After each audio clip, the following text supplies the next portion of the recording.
So I'm sure most of you remember the following diagram, and I'm just going to draw it as well to get the juices flowing. On the top here, we have what we call production. And then we have your income. And then we have your spending.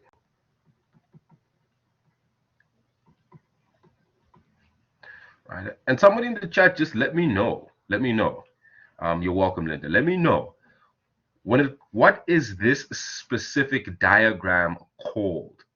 Let me know in the chat what this specific diagram is called.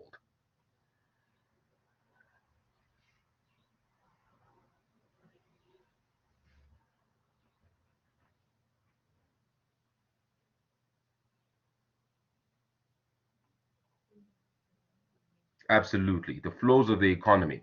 Good stuff, Linda. Now, the three major flows? Absolutely, Mr. Wade. Absolutely, absolutely. Right? And tell me, where do we start with this specific diagram and where do we end? So give me the starting point and then the end point thereafter.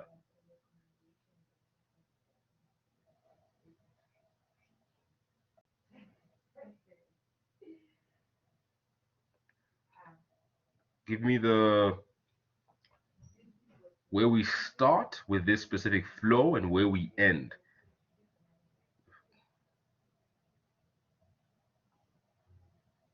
Yes, absolutely, Danny.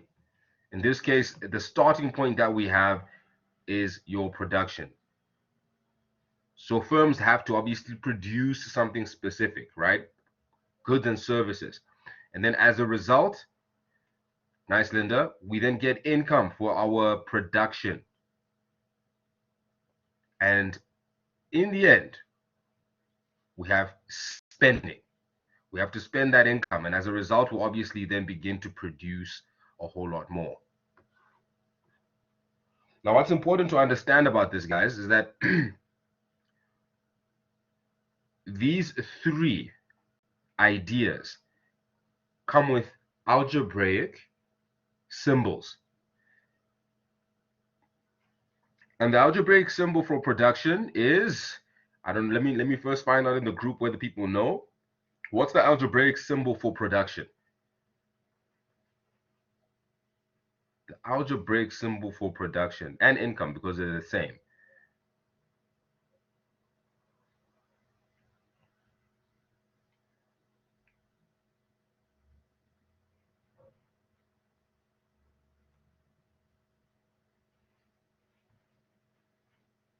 The algebraic symbol for production and income, to one letter.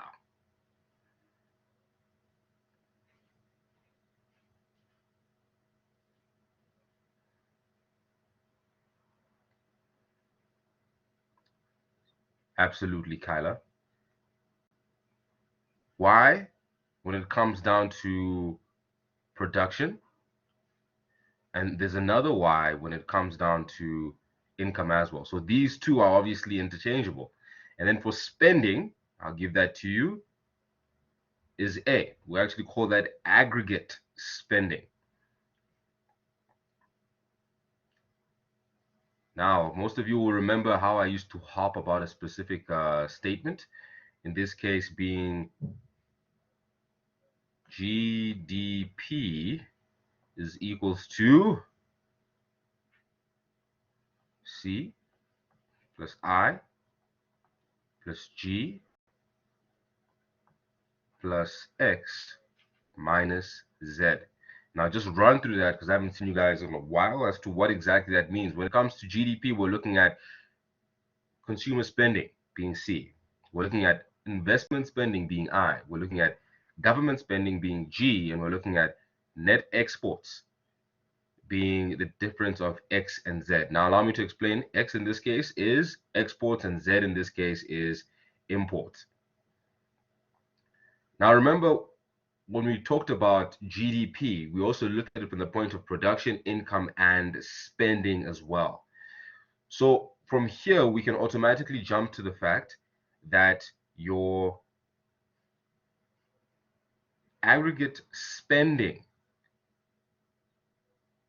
being A, is therefore equal to your consumer spending, your investment spending, your government spending, plus net exports.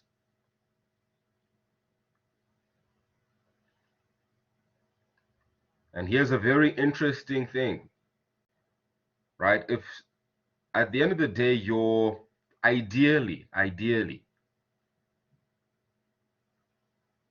your aggregate spending is meant to equal either your production or your income. And therefore, we can also arrive to the conclusion that your income or production is equals to your consumer spending, your investment spending, your government spending, your net exports, because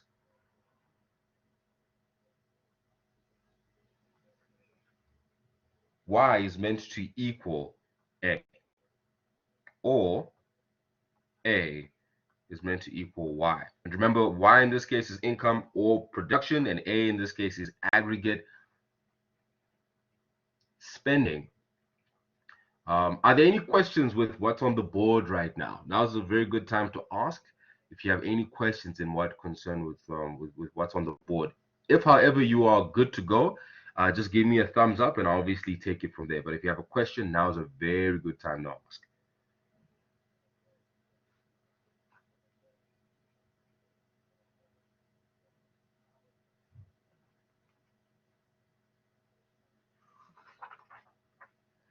Okay, Mr. Wade, and I know you're all good as well. I saw your the ice task completed. Well done. Just get the temperature for everybody else.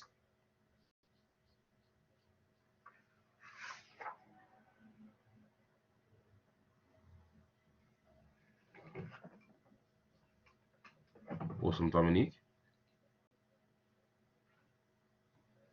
Great stuff, guys. Cool. I'll move on then. Now, tell me in the chat. Yes, there's there are ice tasks, not just to a singular there, Danny. So in this case, guys, when it comes down to your production, income, and spending, right? And we're looking at this case, they're all due on the 22nd of October. Now, here's the caveat concerning that. If I was you, I'd make sure that I get that completed much, much sooner. It's based on every single topic that we have currently in the whole textbook. And what I've done is just, basically asked a couple of questions for each and every single one of the study units. So do as much as we've obviously covered in class, unless, of course, you're feeling that you want to go ahead of the class, and by all means, answer the rest of the ice tasks as well. I hope that answers your question. So they are all due on the 22nd, but I would advise you all, for the sake of just studying and making sure that you honor the dream of passing by working towards it, do them as soon as possible as per class session. I hope that answers your question, Danny. Awesome stuff. Right. So, guys, just tell me, is it true that you'll always get a situation where you'll find that your aggregate income or aggregate spending is equal to your income, or your income is equal to your aggregate spending? Will that always be the case? Let me know in the chat what your thoughts are around that. Wait says no. Great stuff. So I'll just go ahead and tell you this much. When you look at A is equals to Y, or Y is equals to A,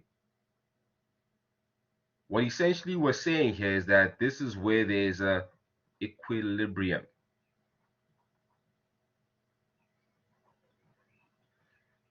But where there's an equilibrium, we obviously have what we call a disequilibrium as well. And there are two scenarios where there's disequilibrium.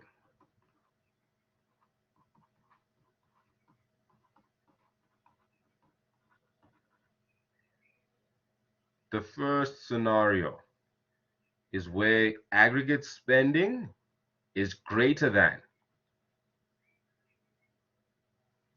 income or production. The second scenario is where aggregate spending is less than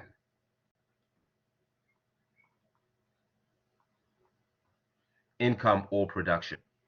Now, what's important about this idea that we want to understand is then what happens as a result of this disequilibrium, what happens as a result of equilibrium, especially when we're dealing with firms. So here's the questions that I have for you, and there are three in regards to this specific idea. If you have a shop or you own a firm, right, and at every single month end, all of your stock has been moved off your shelf, as in people have bought your goods and services consistently, right? So you realize that the demand that you have for your goods and services is equal to the stock that you have consistently. As a firm, will you keep production the same? Will you increase production, or will you decrease production if your current production is equal to your aggregate demand, the amount of people that are wanting your product? Let me know in the chat.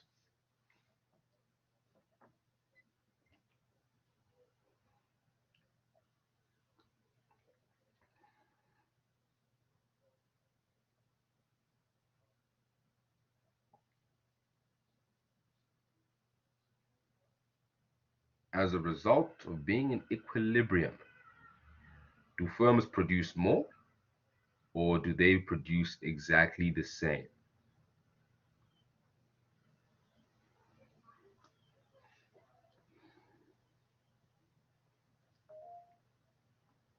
Yes, Kutso, let's go. Let's do it. So as a business, I would definitely be producing more because if I produce the same quantity, I do not want to be in a situation whereby my shelves are empty and I'm out of stock. So, because that's where my money is. So I would be definitely be producing more. Okay, all right, and that's a fair assumption to arrive to. I think anybody would want to do that. And according to our textbook, would actually in this case, if the demand for our product, the demand for our product equals what's on our shelf consistently, when in this case, in economics 1b, produce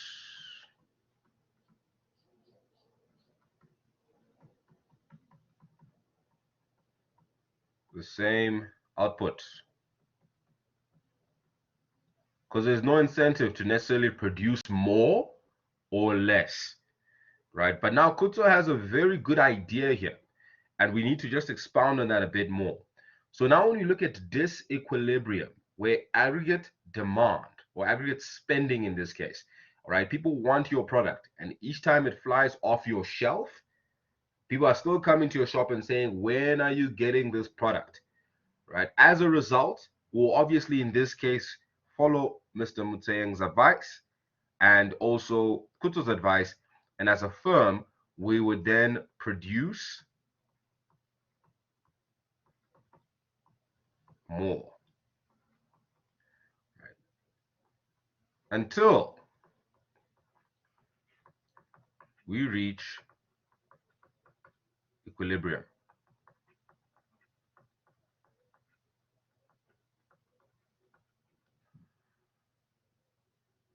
On the other hand, if we realize as a firm that we have produced so much goods, but the demand for those goods is not as much as we're producing them, in the chat, let me know, what will we do as a firm? Will we produce more of that good, or will we produce a whole lot less? Absolutely. So right here, put here produce less until we reach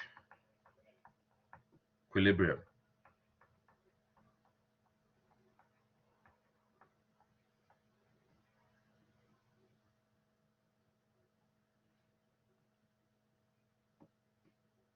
So we've already seen here, in the first scenario, equilibrium, we produce exactly the same output. There's no incentive for us to produce more, but neither is there an incentive for us to produce less, because if we produce more, we're in disequilibrium, and as a result, we need to produce less if we are producing a whole lot more than people are demanding. On the other hand, if we are producing less than people are demanding, we are losing money, and therefore we obviously produce a whole lot more. But in each and every scenario, we realize that it's all about getting back to equilibrium. So if we're in equilibrium, we stay there. If, however, we are in disequilibrium with any two of these scenarios, it's always about, if we're producing more, how do we get back to equilibrium? If we're producing less, how do we get to equilibrium? Very important concepts to understand. In the chat, just let me know if we're good to go. Just give me a thumbs up in that regard. If you've got a question, please go ahead and ask.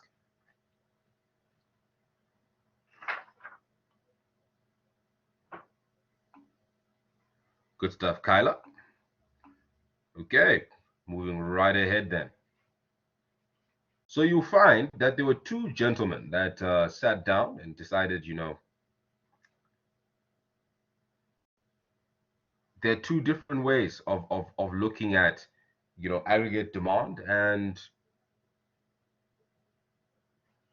income and spending. Right? So aggregate spending and production and income. And these two gentlemen, first guy's name was Say. And Say said that, look, man, everything starts off with production or income and then moves to aggregate spending. On the other hand, we had a guy called Keynes. And he said, look, I think it should be the other way around. Your aggregate spending will always dictate what is produced and the income that is produced as well. Now, we have different thoughts about this. There are some that would go with Say, and there are some that would go with Keynes. The honest truth at the end of the day is that both of them are correct. In the real world, right? In the real world, I'm moving away from the textbook and I'll come right back. In the real world, guys, Keynes is right in the sense that if you see a demand, someone says that I need this type of product, and you're able to facilitate that process, you will make money as a result. And I've seen that personally as well. But what essentially happens in this type of a market is that the buyer will always, to some extent, dictate how much money you can make. Right? Then obviously your job is to find as many customers as possible around that avenue. However, when you look at Say, and what he had to say, is that sometimes you will find a case where if you produce something and you market it enough, it will eventually produce some sort of demand. And then you obviously need to have a good sales team and a very good marketing strategy. When you look at, for instance, the computers that we're looking at right now, the devices that we have, once upon a time, that was unheard of.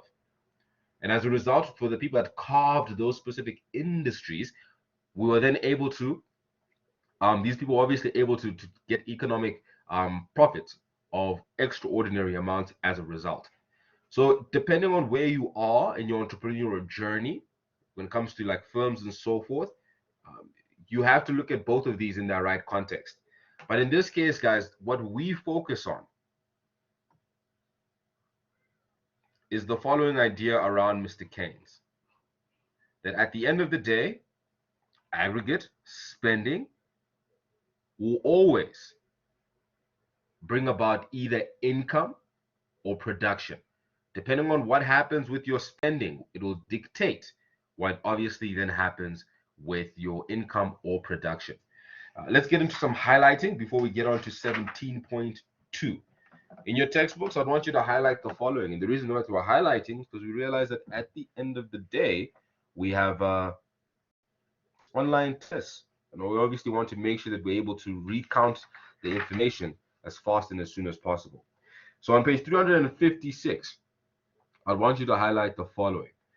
It'll be on the right-hand side, second paragraph from the top. It reads as follows. It says, although production, income, and spending all occur simultaneously, it is useful to consider these three flows in sequence. Starting with production. Production creates income, which is then used to purchase the products that were produced in the first place.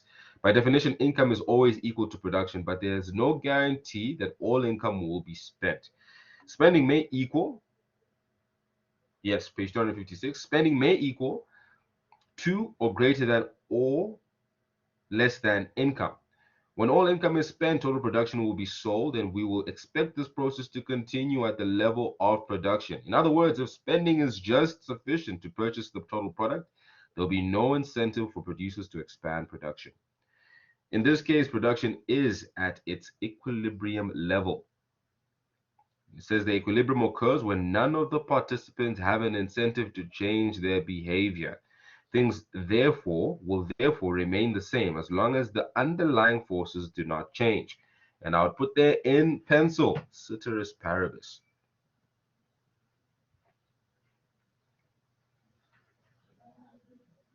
Now we still have some more gold for us to mine on that specific page. In the next paragraph on page 256, after the one that we've just highlighted, the last two sentences of that paragraph are pretty much important. It says the following: there are two reasons why spending in any particular period can be greater than the income earned during that period.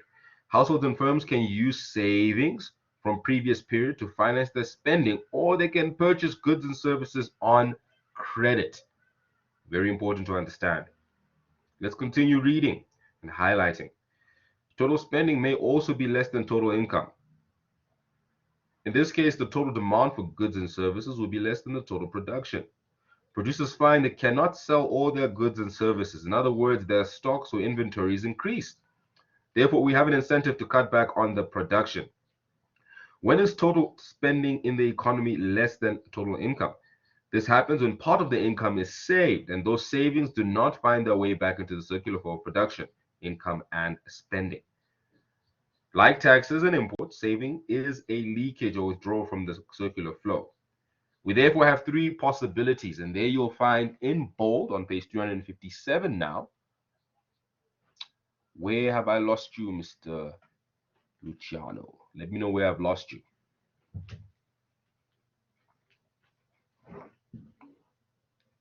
The first part. What is the first part? What is the last thing that you highlighted?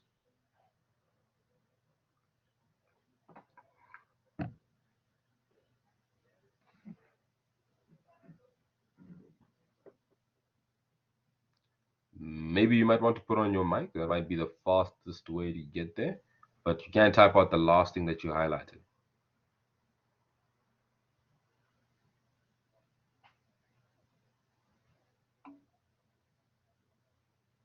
The first paragraph we highlighted. Oh, okay.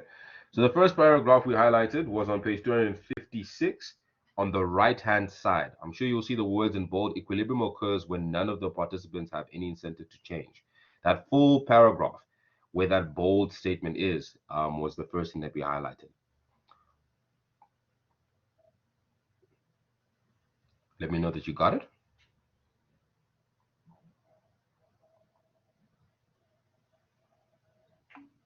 Awesome. The pleasure's mine.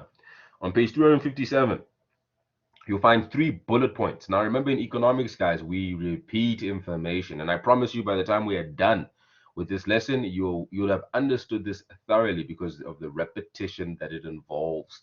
All right. It has the 3 bullet points. It says spending may be equal to production and income. In this case, production and income are the equilibrium levels. There's no tendency to change. That's the first one, right? We're taking what we have so far highlighted on page 256 and we're putting it into more concise statements. The second bit says spending may be greater than production and income. In this case, production and income will tend to increase. They are therefore not at their equilibrium levels. And then the last bit there says spending may be less than production and income. In this case, production and income will tend to fall. They are therefore not at their equilibrium levels. So please make sure that you highlight that as well. Now, right below that, still on page 357, right below that, you'll find, before the 3 next bullet points, you'll find the algebraic income and production and your aggregate spending as well, which is A is equals to Y, A is greater than Y, and A is less than Y. Please highlight those as well. Now, what you will find, guys, is that the information that we've just been going through is now beginning to start repeating itself. We started off with words. We're now moving into your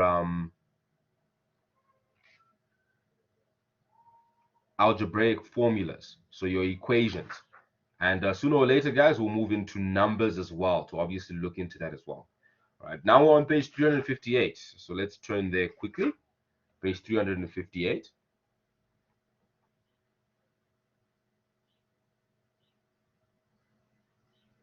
And I'd want you to highlight the following.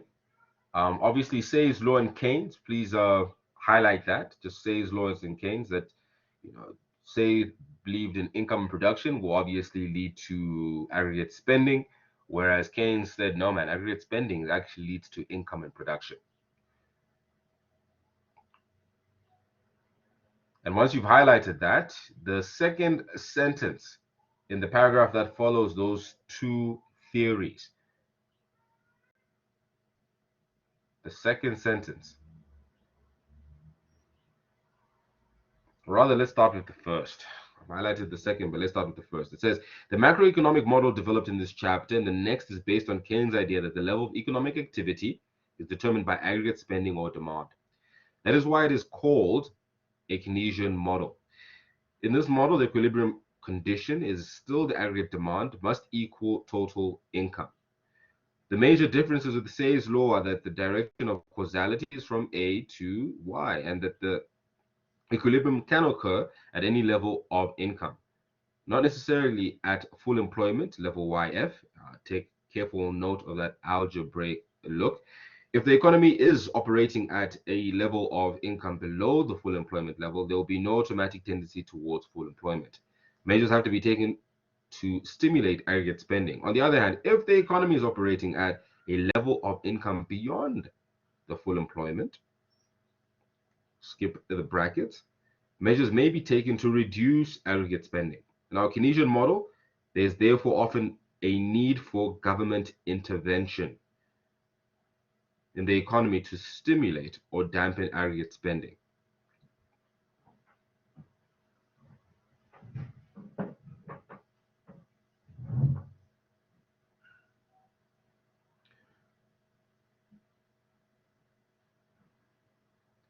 Right, 17.2.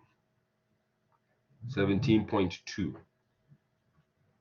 Now, when it comes to this chapter that we're dealing with, we're looking at the simple Keynesian model, the simple Keynesian model. And you'll find that when you talk about simple Keynesian model, right, remember we are saying that everything starts off with aggregate spending, and as a result of aggregate spending, it's meant to equal your income or production. That's the starting point. Now, in this case, all in all, especially when we start with our chapter 18, we find that aggregate spending is equals to consumer spending plus investment spending plus government spending plus net exports. When we deal, however, with the simple Keynesian model, all we deal with here, guys, is what's on the board in the sense of A is equal to C plus I.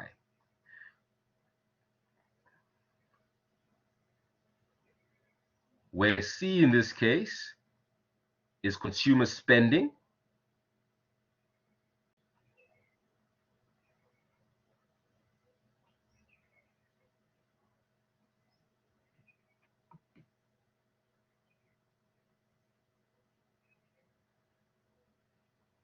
and I in this case is investment spending.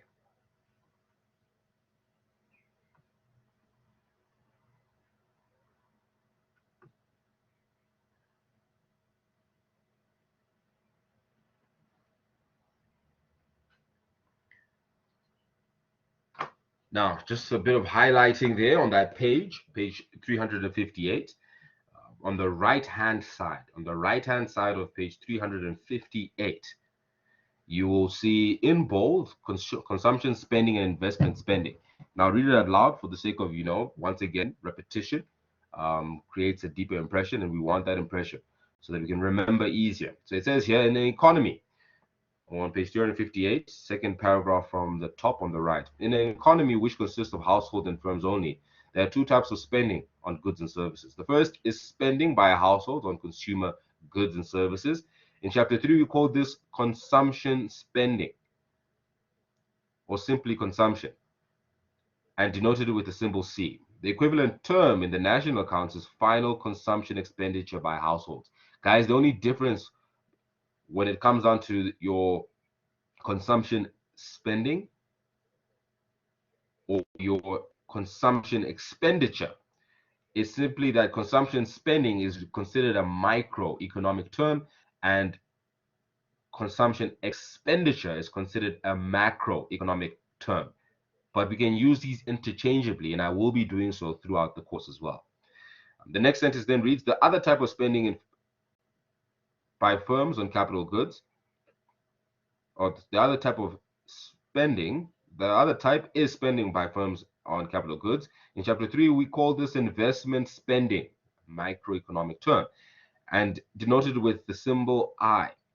In the national accounts, it is called capital formation. Capital formation in this case, guys, is simply the macroeconomic term for that. Under very important,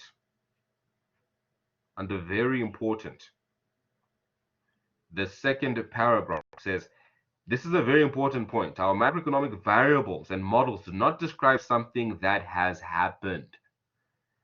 They are devices that we are used to explain how the various sectors of the economy operate, to predict how they will react under certain circumstances, and to analyze the possible effects of policy. And we'll get into what type of policies would obviously happen, and as a result of those policies, what then would happen to the economy. Still going a bit further, on page 359, the paragraph that has macroeconomic theory. I just want you to highlight the first two sentences. It says that macroeconomic theory is aimed at understanding what happens. It deals with plans and intentions, not with events that have occurred in the past. We're just further iterating that we're dealing with a concept here that Mr. Keynes made. What we're looking at is, if something happens here, what then happens in the future? We're trying to predict. Still on page 359, you'll find box 17.2, the assumptions of our simple Keynesian model and their implications. And there are a couple of assumptions that are made here, right? First and foremost, the first assumption is that the economy consists of households and firms only, and this is C plus I. Now, as a result of this, the implication is that total spending consists of consumption spending and investment spending. Now, in this specific model, there is no government G, so we're not going to be looking at fiscal policy. There's no foreign sector, so we're not looking at exports, exchange rates, trade policy, or exchange rate policy. In this case, prices are given as well, and therefore we don't study inflation. And wages are given, and therefore we don't study the labor market. It also says here the money stock and interest rates are given, and therefore we don't look at your monetary policy. Right? And your monetary policy in this case was your expansionary monetary policy and your fiscal monetary policy as well, that dealt with interest rates. I'm sure you guys will recall that as well. And then the last bit, it says spending in practice demand, is the driving force that determines the level of economic activity. And remember, that assumption is that A, first, being aggregate demand, aggregate spending, leads to obviously economic activity being income and production.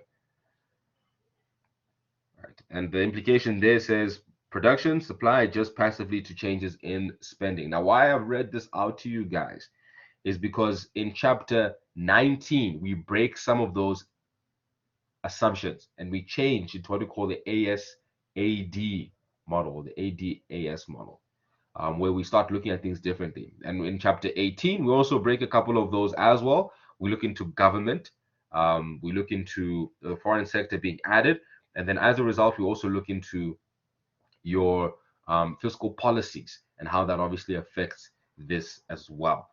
But for here now, we're basically just dealing with consumer spending and capital or investment spending as well. So let's chat a bit about that. Now, in this specific formula that we've now shared, right, and I'll do this for the next 10 minutes, and then obviously we'll have that break. I'll definitely advise you take that. We're saying in the simple Keynesian model, aggregate spending or aggregate demand is equals to C plus I.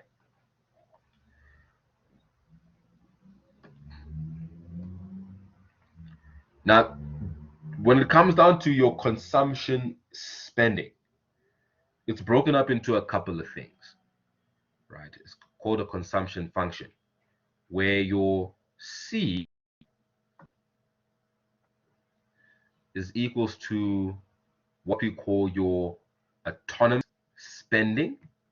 This is money that you're going to spend regardless, right? I'm sure if I did a tally in the group here, right, I'm sure some of you are working, have a job, or some of you are, running a side business. So you have some sort of income that you generate for yourself. And then some of you, obviously, in this case, are getting money from your parents, right? And there's nothing bad about that. I think that is a necessary part of life. I wish mine continued, but that has stopped. Kind of sucks, but anyhow, life continues. Life continues. And as a result, what autonomous spending really tells us is that at the end of the day, you are going to spend money regardless of the fact of whether you have an income or not. Right? And what this is based on is three things, and I'm going to put those three things here as well. Right. The first thing that is based on is what we call credit. As a result of me having credit, guess what? It means that I can spend even if I don't have an income. The second thing is savings. If I've saved a lot, then obviously I have a good autonomous spending capacity. So whether I have an income or not, I can obviously use the savings. And if you've lost a job or you were working towards, something specific and you lost a specific income, you'll find that that which you have saved will usually carry you through that period. And the last one is where pocket money comes into play. And this is from the textbook, so please don't take it personally. Donations.